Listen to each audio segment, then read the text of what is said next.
The human entertainer I've come to meet is Ultan Conlon, singer-songwriter who's on his little tour of Mayo, stopping at cafes and post offices for gigs.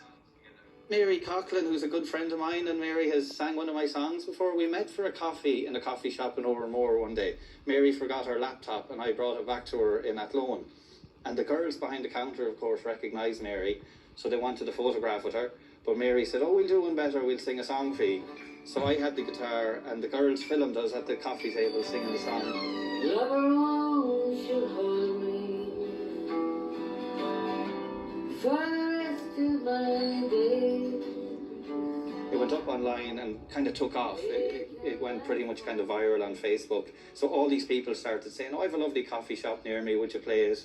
And then I got to thinking, because I can play Cork, Galway, Dublin, all the cities, but there's so many rural places, I think you just don't get a chance to go and play music, and people who live there don't get a chance to go see music, and they seem like the perfect community spaces to do that in. So it kind of happened on a whim, but it's gathering steam, which is really nice. Loneliness hit together all I've known throughout my time. That day when I was with Mary and we were just having coffee in this small coffee shop in the Bastine in Athlone, and all of a sudden we were singing this song and everybody just went, "What is going on?" And you could kind of feel it in the room. It's like, this is unusual, but people were shocked in such a way that you could tell they were moved by it. And all of a sudden I realised, oh my God, these spaces are everywhere, and it's just a matter of showing up and surprising people, I think. Ultan, I think you've invented indoor busking. Yeah, maybe it's as simple as that. Still pressed tight and shoes always shine.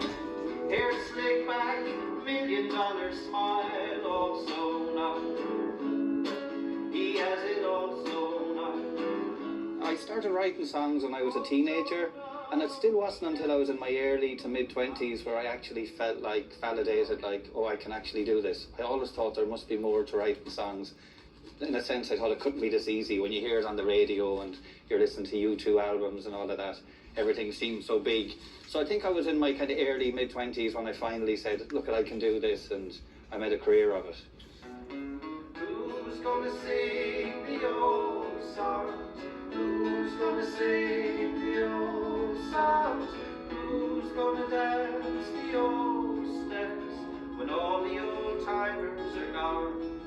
My new song, The Old Songs, is off a new album coming out called The Starlight Ballroom, and the song is essentially about a pub in Banagher, which are cousins of mine, called JJ Hawk's Singing Pub.